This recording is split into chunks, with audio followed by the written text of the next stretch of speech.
2017 साली देखील आम्ही अतिशय चांगली मुसंडी ग्रामीण भागात मारली होती। 2014 असेल, 19 असेल किंवा 24 असेल, आम्ही ग्रामीण भागात विधानसभेत अतिशय चांगला विजय प्राप्त केला होता। पण यावेळी मात्र त्याहीपेक्षा मोठा विजय मिळालेला आहे। त्यामुळे हे तर आम्ही 2014 सालीच जे मिथक होतं की भाजप हा शहरी किंवा निमशहरी पक्ष आहे हे आम्ही तोडलं होतं, ते 17 मध्ये आम्ही अधोरेखित केलं आणि आता मात्र पूर्णपणे आम्ही ते स्थापित केलेलं आहे की भारतीय जनता पार्टी शहर, निमशहर आणि ग्रामीण अशा सगळ्या भागात नंबर 1 चा पक्ष आहे। सर, तुम्ही महाविकास आघाडी समितीचा उल्लेख केला। 284 जागा 2017 साली होत्या, आता ते 400च्या वर गेले। सातत्यानं हा ग्राफ वाढतो, त्याची कारणं काय? मला असं वाटतं की हा जनतेचा विश्वास आहे।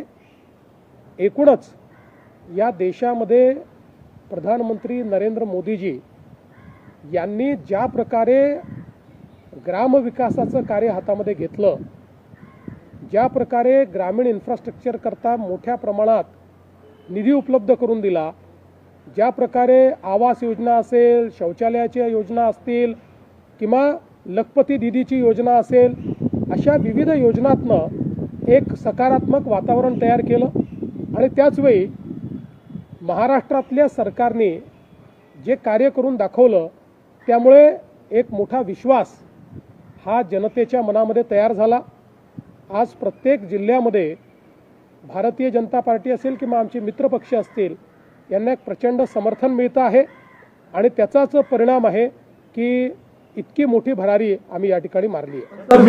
ईव्हीएम वरती कापड फोडलं होतं बाराबाराचं म्हटलं काल ठाकरे गटाचे खासदार उमराजी निंबाळकर म्हणले की ईव्हीएम वरती कुठलाही संशय आम्हाला नाहीये, आम्हाला चिंतन करावं लागेल। आता या निवडणुकीमध्ये तुम्ही काय विरोध करा? मला असं वाटतं की ज्यांना हे वाटतं की आपल्याला चिंतन करावं लागेल ते अतिशय योग्य मार्गावर आहेत। कारण मी नेहमी सांगतो, आम्ही जिंकतो आहोत, आम्हाला आनंद आहे, पण कोणीही परमनंट जिंकत नसतं, कोणीही परमनंट हारत नसतं।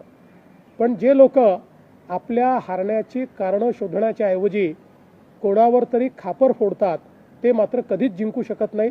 त्यामुळे जर अशा प्रकारचं रिअलायझेशन कोणाला होत असेल तर मला असं वाटतं की ते योग्य मार्गाने चाललेले आहेत। सर, तुम्ही महायुती म्हणून एवढा विजय मिळवला, महाविकास आघाडी तुमच्या विरोधात तयार केली होती, मात्र महाविकास आघाडी कुठे राहिलीच नाही असं म्हणायचं? महाविकास आघाडी फारशी कुठे दिसत नाही आहे आणि खरं म्हणजे आम्हाला फारसं काही करण्याची गरज नाही। रोज सकाळी 9 वाजता त्यांचे प्रवक्ते जे स्टेटमेंट्स देतात त्यामुळे आम्हाला निश्चित मोठा फायदा होतो। त्यामुळे आम्हाला फार काही करण्याची आवश्यकता पडत नाही।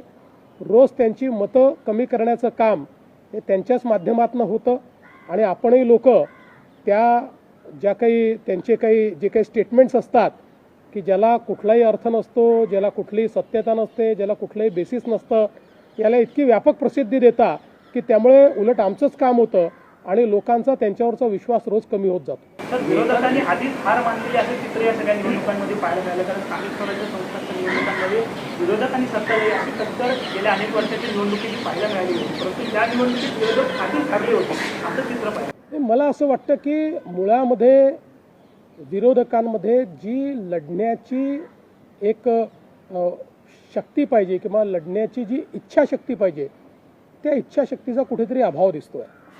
शेवटी विरोधी पक्षात काम करत असताना जनतेमध्ये जाऊन आपल्याला त्या ठिकाणी काम करावं लागतं, जनतेचा आवाज बनावा लागतो। पण विरोधी पक्ष हा केवळ माध्यमांमध्ये दिसतो, विरोधी पक्ष कुठेही जनतेत दिसत नाही। तो जोपर्यंत माध्यमांमध्ये आहे तोपर्यंत जनता त्यांच्यासोबत जाणार नाही।